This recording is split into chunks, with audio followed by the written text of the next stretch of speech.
Hi, this is Ishmael. After the beep, leave me a message about a book you love. I transcribe and share at least one voicemail every day.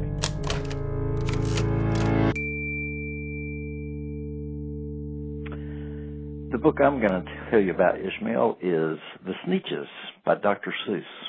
I was born about 5 months before the U.S. Supreme Court ruled in Brown versus Board of Education that separate by definition is not equal.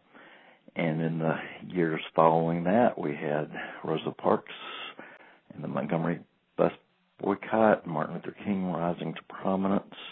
And yet when I started school 6 years later, our schools were still segregated. Race was, of course, a big topic.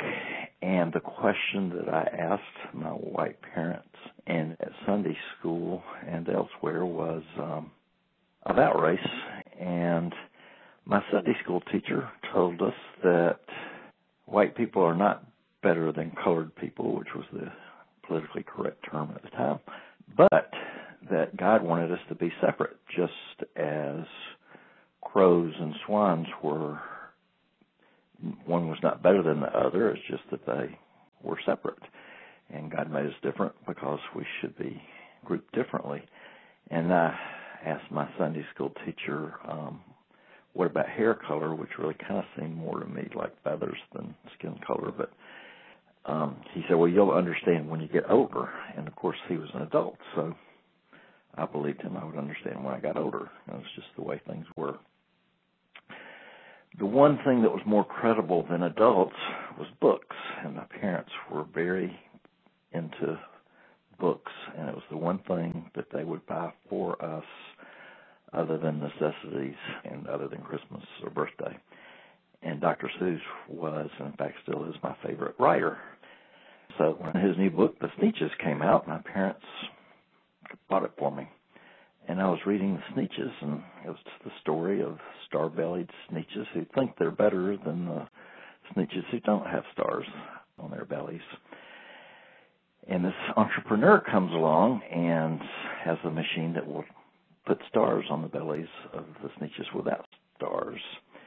And the Sneeches who originally had stars said, well, we know we're better, but now we can't tell the difference, so what are we going to do?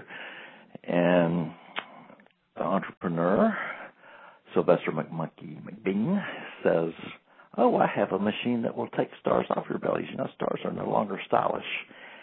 And he charges them each to get stars taken off. And so then the Sneeches who originally were without stars said, oh, my goodness, we need to be the same. So they pay McBean their money to have their stars taken off and going round and round until the Sneeches no longer have any money. But they do figure out that no Sneeches are better than other Sneeches based on whether they have stars on their bellies or not. And, of course, I understood the racial implications of that. And it really made a profound difference in how I viewed civil rights growing up.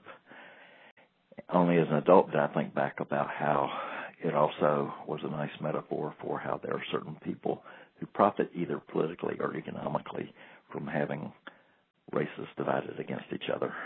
But in any case, it had a very profound effect on me as a young child.